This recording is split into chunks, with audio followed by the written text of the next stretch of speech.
After the meeting, a risk manager told Kim that there is no way. Latancio's estimate was right. Kim has get a risk manager to poke around and come up with a better estimate, according to a former Merrill executives. But the risk manager couldn't get any information out of Latancio and Semercy and had to drop the effort. Bloom couldn't understand how the people running the serious business could be so sanguine. They were using the same raw material he was, subprime mortgage.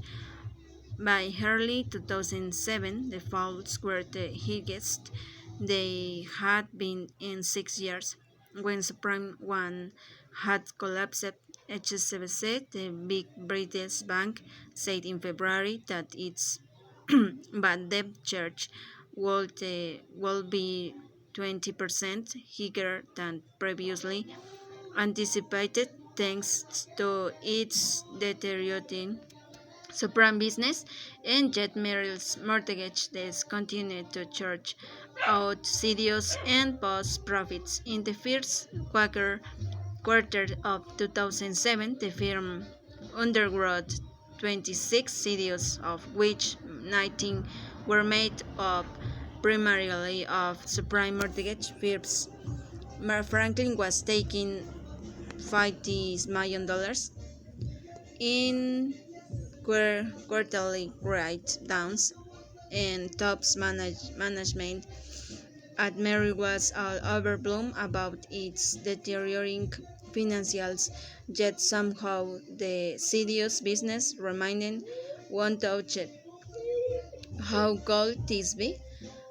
In April, Bloom gave a presentation to Cape Verde in which he put forth a downbeat and sober-minded assessment of the subprime business. Afterward, many of the board members sent him thank you emails for his plain-spoken presentation. What they had failed to notice, however, was that seated next to Bloom at the board meeting was Osman Mercy. He never said a word about any problems he might be having with subprime mortgage, nor did anyone think to ask him. Over Wall Street, an immense amount of risk was building up in the system. It wasn't just that firms were taking on risks when they bought subprime mortgage and bundled them into securities, or when they kept some of the leftover pieces themselves, or when they bought Wall subprime mortgage originators. Over the course of a decade, subprime mortgage had management to seep into Wall Street's bloodstream as firms used products created out of them. The increased leverage, reduced capital generate profits, and more generally gains the risk-based rules that were originally intended to give firms the flexibility to deal with the modern world. All of which also meant that the increasing risk was masked by layer upon layer of complexity, hiding where few of the outside could see it. For instance, using a love fund in Basel I bank set up of balance sheet entities that came to be now as SILPs, or structured investment vehicles. In a nutshell, banks didn't have to hold any capital. That's right, no capital against these vehicles as long as their outstanding debt had a term of less than a year.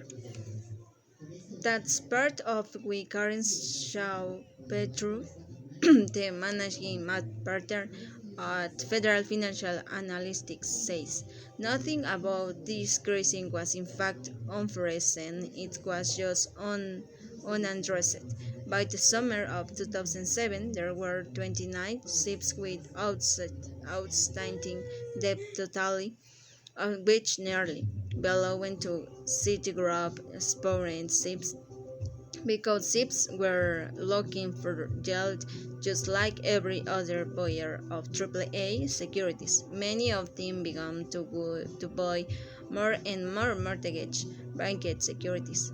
Ostensibly, ships were independent from the expiring bank, but if there was a crisis and the debt started to default, would an institution like Citigroup really be able to sit back and let the service fall, or would it have to rush in and put that debt on its own balance sheet, which would have a crippling effect on its capital?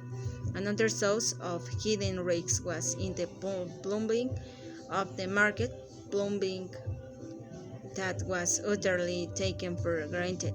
The big banks all had warehouse lines that the mortgage originators borrowed against to make their subprime loans. It was the primary funding mechanism for the industry, but the banks didn't just extend a big loan to the originators. Instead, they had discovered a more modern, efficient, capital grabbing way to do it. They would set up the off-balance sheet vehicle that issued short-term commercial paper to fund itself. That commercial paper was backed by the mortgage. It was part of a market called ABCP, or asset-backed commercial paper.